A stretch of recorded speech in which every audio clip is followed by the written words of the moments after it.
The man wrapped his arm around his wife's waist, but she instantly held a knife to his throat because the man in front of her might not actually be her husband. Just a few days ago, Lori got news that her husband was coming home. She stared in shock toward the distance. Get out here! Hero has returned! Me and my name! Ignoring the pastor who had loved her for 10 years rushing toward her house, Lori changed into her finest dress to welcome him. The villagers brought Jack back. No one thought he'd survive 7 years at war. Lori waited at the door with their son. When Jack saw them, he was overwhelmed with emotion. But Lori noticed something strange. Jack was unusually gentle with their son, and when he reached her, he pulled her into a warm embrace.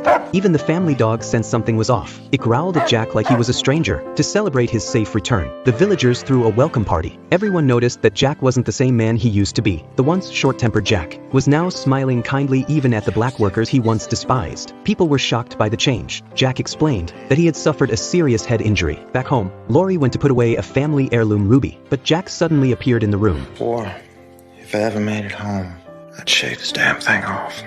Would you do it for me?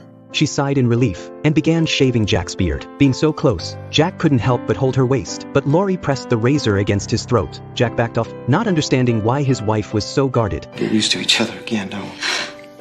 I guess so. The next morning, Jack said goodbye to Lori. He was heading out to check on his hundreds of acres of farmland, but soon after he left, their son found the family dog dead, out working in the fields. Lori was joined as usual by the pastor. He had been helping Lori ever since Jack was gone, and he had deep feelings for her. Jack's return crushed all his hopes. At the farm, Jack found the land in total disarray. The pastor showed up and told Jack he had been helping Lori take care of everything. Yeah, well, you can take a break. Not gonna be any cotton on this land. I put a little bit of work in these fields, Jack. Yeah, well, you and about 40 more slaves, maybe we'll get a crop in here. What? You calling me a nigger? Hell, Oren, I ain't Jack thanked him, but deep down, he knew exactly why the pastor was doing it. She's made her choice. No, she had no choice. He calmly brought it up with Lori. Did he kiss you? No. Did you want him to? I don't know. Don't know. No, Did he want to kiss you? I guess he did. Why didn't he? Because I never said that he could. You say he couldn't? No. Strangely, Lori seemed to like that Jack was jealous. That's when her attitude toward him started to change. Jack planned a trip into town to have a new pair of shoes made. He let his son try driving the carriage, but the boy said, "Mom never allowed me to do this before." Guess we gotta mind Mama, don't we? Say ha. Ha. Say it louder. Ha. Don't say it to me, boy. Say it to him.